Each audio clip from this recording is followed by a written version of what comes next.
విధి నిర్వహణలో భాగంగా ప్రయాణికులతో గౌరవంగా నడుచుకోవాల్సిన ఓ కండక్టర్ ఓ ప్రయాణికురాలితో అత్యంత అసభ్యంగా ప్రవర్తించాడు. ప్రయాణికులతో కిక్కిరిసిన బస్సు కదులుతున్న సమయంలో ఓ యువతిని లైంగికంగా వేధించిన ఘటన హైదరాబాద్లో జరిగింది. మణికొండ నుంచి మెహదీపట్నం వైపు వెళ్తున్న బస్సులో ఓ కండక్టర్ ఓ యువతి పట్ల దుశ్చర్యకు దిగారు. దీంతో తనకు ఎదురైన చేదు అనుభవాన్ని బాధితురాలు సోషల్ మీడియా వేదికగా సీఎం రేవంత్ రెడ్డితో పాటు షీ టీమ్స్ కు ఫిర్యాదు చేయడంతో విషయం బయటకొచ్చింది.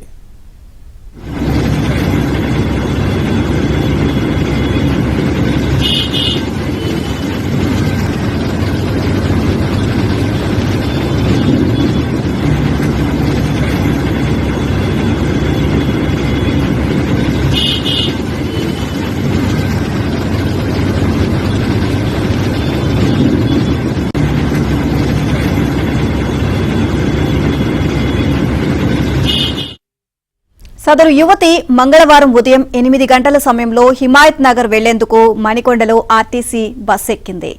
యువతి ఆధార్ కార్డు మర్చిపోవడంతో డబ్బులు చెల్లించి టికెట్ తీసుకుంది. బస్సు రద్దీగా ఉండడంతో టికెట్ ఇచ్చే వంకతో కండక్టర్ యువతిని అసభ్యంగా తాకాడు.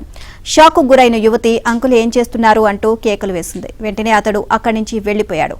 కండక్టర్ పై వెంటనే చర్యలు తీసుకోవాలని ఆమె సీఎం రేవంత్ రెడ్డితో పాటు షీ టీమ్స్ కు హైదరాబాద్ పోలీసులకు ట్విట్టర్ ద్వారా ఫిర్యాదు చేసింది.